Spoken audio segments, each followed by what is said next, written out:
You ever spilled a bottle of water on the floor and tried to put it back in the bottle? Okay, one up. Has your kid ever spilled ranch on the bar at home and then put their face down and try to suck it all up? Yes. It's like liquid gold, right? Like you don't waste a good ranch, right? My kids do it. Judge me, that's fine, I don't care.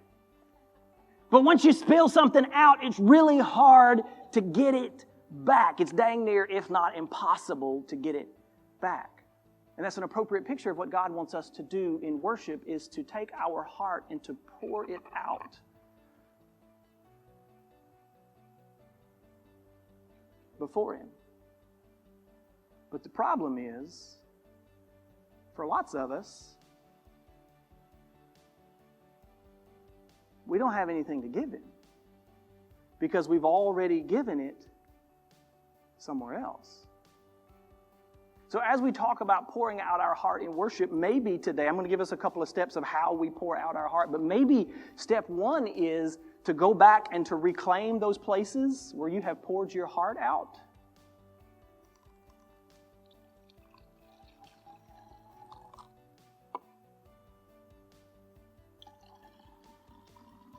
And we reclaim those things. We reclaim that attention, that our affection from our hobby, from our thing that we enjoy.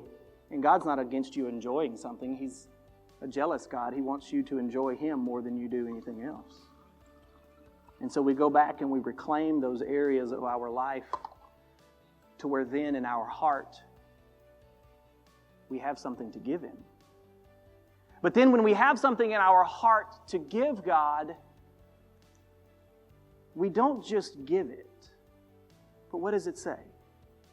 Trust Him in all times, you people, and pour out your hearts to Him, because He is our refuge.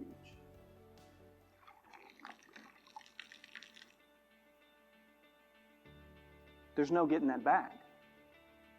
I can't take that back. There's no way I put all of that liquid back in this bottle. And that's a picture of what worship looks like. God, I take the entirety of everything that I am. My wants, my desires, my will, my emotions, my mind, everything. God, I reclaim every bit of it so that in the best way possible, God, I can worship You. And I turn that upside down and I completely empty it. And through that, God, I worship You because that's what You created me to be. You are just a vessel. You're just a container. But here's the thing about God. You pour yourself out, and He can fill you back up quicker than you can empty yourself. And so He will refill you, and you get up tomorrow morning because His mercies are new every day, and you can take that and you can pour it back out. God, I don't know what's going to happen today. It's Monday, and God, in case you didn't notice, it's 2020. Woo!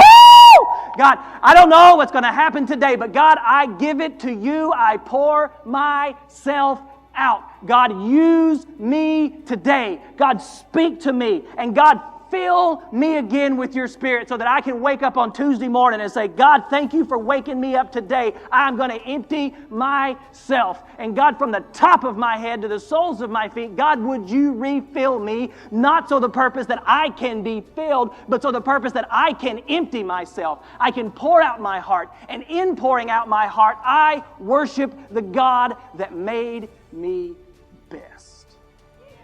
I pour out my heart.